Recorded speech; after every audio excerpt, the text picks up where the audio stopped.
everybody, Ron Harris here with our Road to the Olympia series, and no Road to the Olympia would be complete without talking to this man.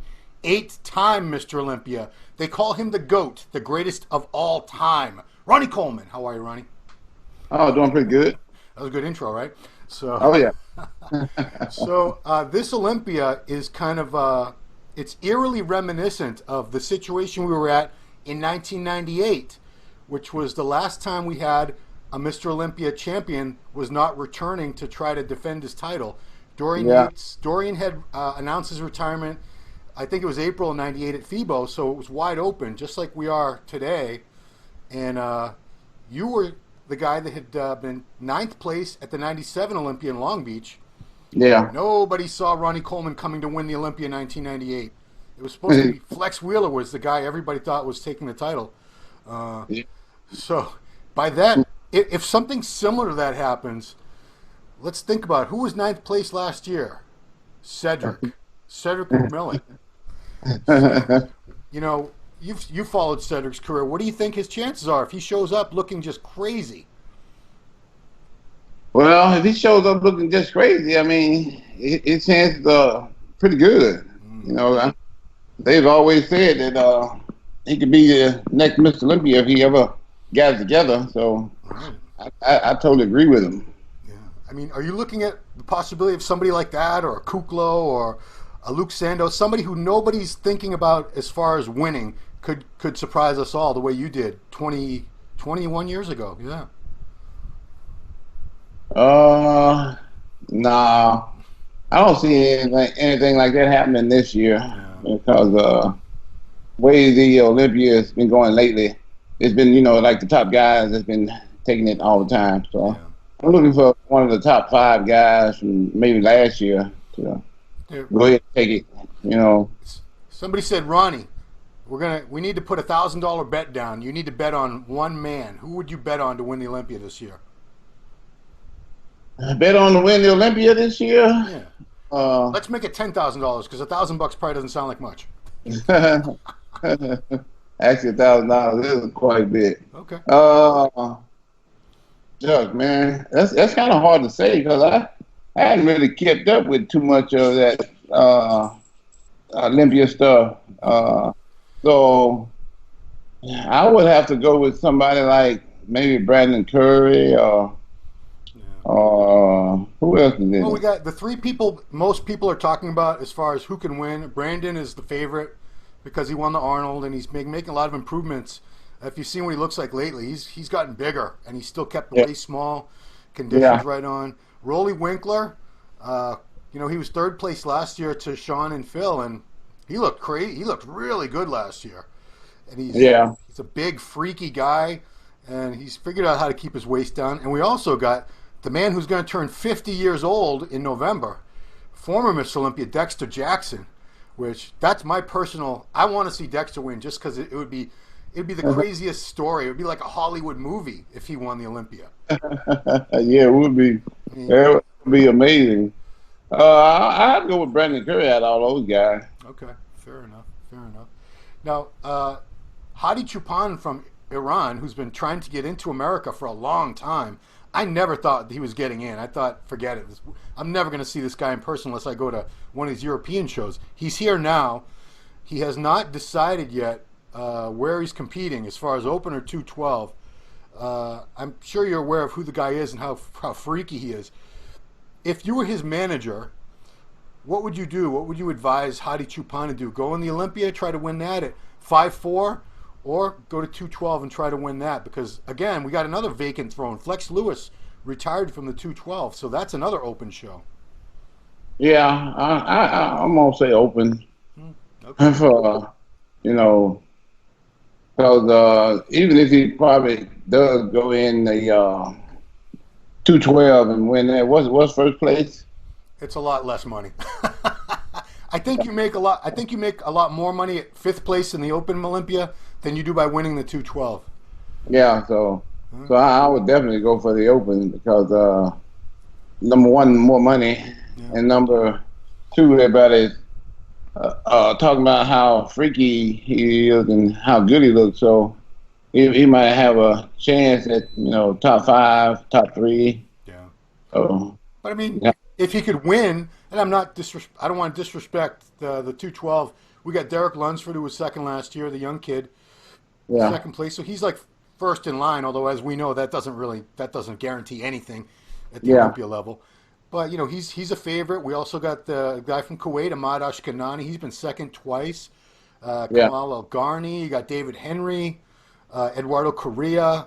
yeah. There's a lot of good guys in the 212, but would you rather maybe he's going to decide I'd like to win an Olympia title, even if it's the 212 Olympia. But we don't know. We're Yeah. gonna find. He hasn't told anybody. I predict Yeah. we're not going to find out till the press conference. Yeah. Okay, I don't mean to blindside you here with unexpected questions, but I know you had a lot of athletes under contract over the years with Ronnie Coleman Signature Series, and one of them was Shawn Rhoden. Yeah. I haven't spoken to you since before all that news happened, so I just want to get your reaction to the story when it came out. That this was Mr. Olympia and he was facing charges and they weren't going to let him compete. You must have been as shocked as any of us, if not more so. Yeah, probably more so. Yeah.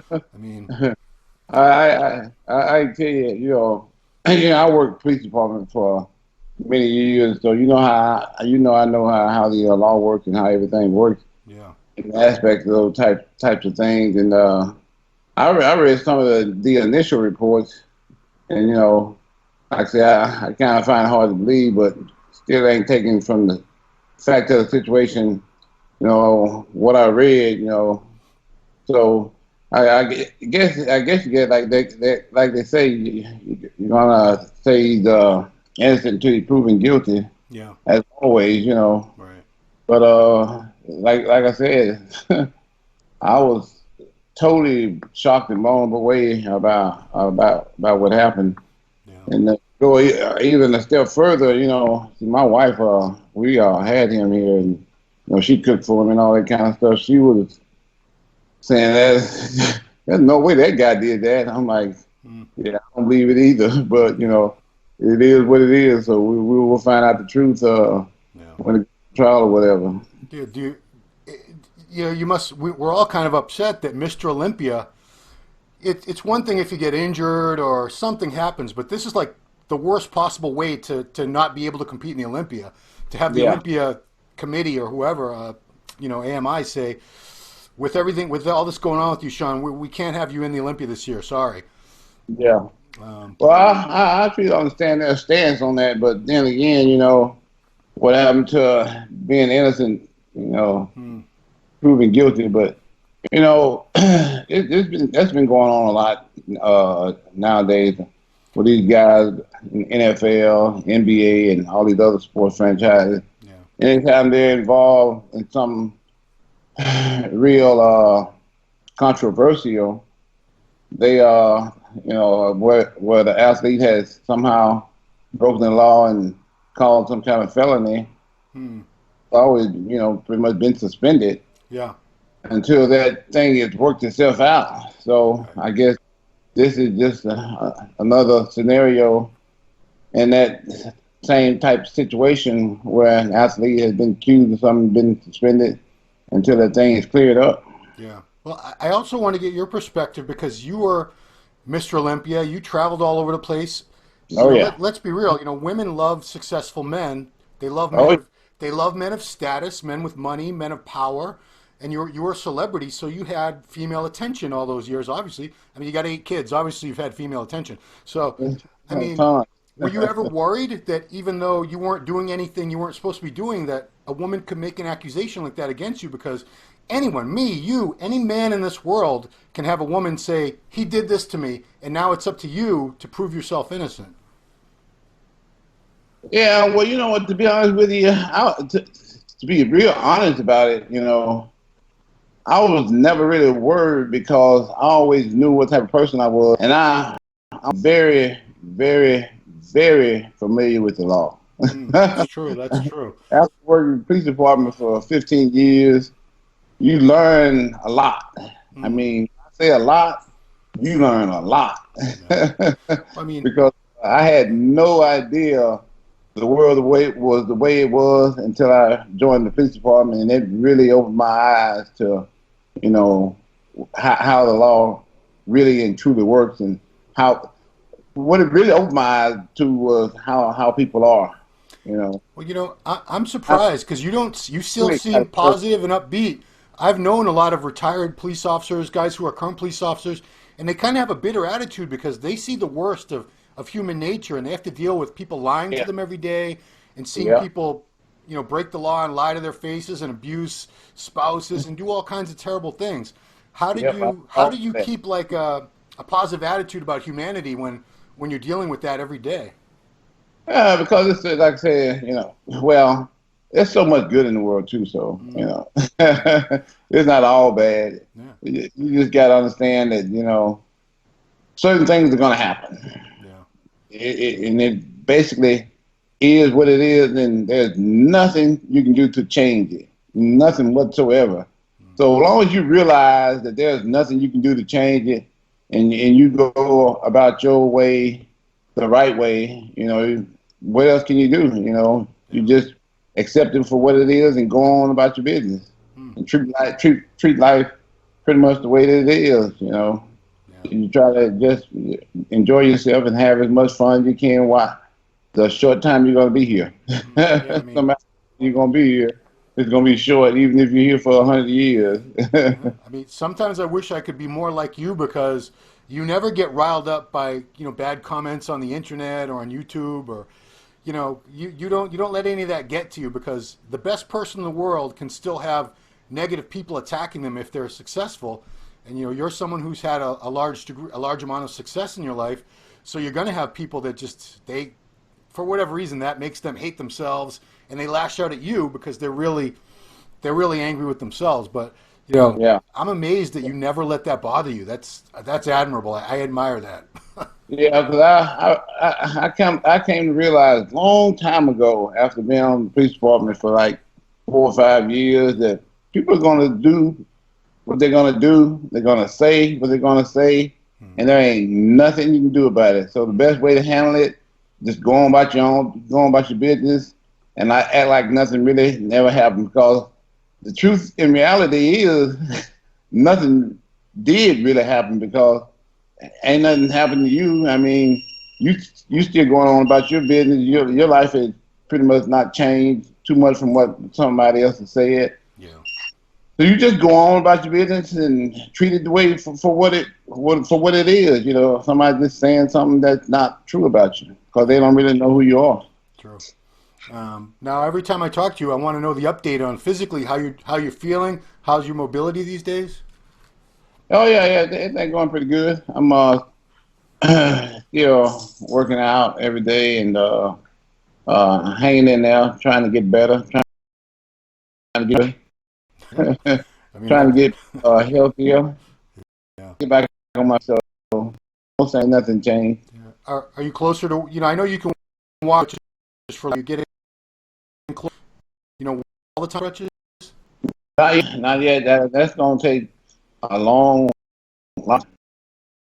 I still have 14 screws and Hmm. some cages and some rods that's holding me back a little bit. So I think once that issue is resolved, and it's going to take about at least another year before that fusion takes hold. What the doctor said, they take about 2 years. Wow. It'll be a year and next week because it happened. I had my surgery this time last year, right around the Olympia. So it's actually looking like that was the last surgery you're going to ever have, right? No, I had one in January also on Oh, my neck. okay. Well, hopefully that's the last one.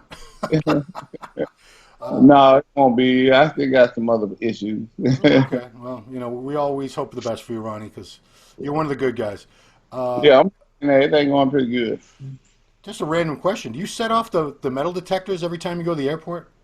Oh yeah, well, I would if they let me go through them. As Oh, soon as you say you got metal in your body, they like okay. oh, okay. So they do the strip search. Okay. No, they send you through this other X-ray machine. But the one Yeah, where you put your hands I up. like Yeah, that that one. It's like it seems very futuristic. Uh, Yeah. so for the Olympia weekend, I assume you're going. Yeah, yeah. Okay. Where can your fans find you? I'll be at the expo signing my new book coming out Oh wow. that weekend. Yeah. Are you at? Does Ronnie Coleman Signature Series have a booth, or are you at the Olympia Legends booth? I'm gonna have my own booth. Okay. Yeah, yeah. I have my own booth. Where we just be, signing the book, stuff like that. Awesome. What's it called? What's the title? The title is Blood, Sweat, and Muscles: Nice. My Incredible Story. It is incredible too. Yeah. Because I was just watching Giles and AJ do the Ronnie Coleman Signature Series podcast with you called Nothing But a Podcast, and you talked about how you wrote that course of a year on your laptop. I spent about 2 hours each night working on it. Wow. And it took forever. I can bet. But wow, because people didn't realize you could write. But for those who haven't watched it, you wrote for the Gramblinite. Is that the name of that's the name of the paper? Yeah, I was sports editor there. I started out as a writer, and then they promoted me to editor the next year. Yeah. So I've been writing a long time. I think it's pretty good at it. It's not only commendable that you wrote it yourself, but it's smart because I've read a couple autobiographies from guys who had ghostwriters, and they made I'm not going to name who the guys were, but there were glaring inaccuracies in there that yeah, the athlete didn't even care to correct or didn't bother to check. But I was like, this is embarrassing. I was at that contest. You got the placing wrong, you got the venue wrong, everything. Yeah, that's why I went ahead and did it myself. Yeah. It was a lot of work, but it's a long run. Get it right. Blood, sweat, and muscle. Yeah. Available on well. Yeah, right now Amazon. Amazon.com. No, we're releasing it the Olympia weekend. Oh, okay. So Pre-orders on Amazon right now. you can pre-order it on Amazon. Blood, sweat, muscle by Coleman. Yeah. Or lucky enough to be at go to the Ronnie Coleman Signature Series and you find there. Yeah. Okay. I'm going to dropping by and saying hi. I hope you don't mind. Yeah. I got to come by. I love Ronnie. Okay. All right. Well, I look forward to seeing you, Ronnie. I appreciate you taking the time. Exciting times. We're going to have a neutral Olympia in a week. It'll be real exciting. Yeah. Looking forward to it myself. Cool. Well, thank you, Ronnie. Appreciate you taking the time. And all right, no problem. Everybody, thanks for watching Road to Olympia with Ronnie Coleman today. We'll see you next time.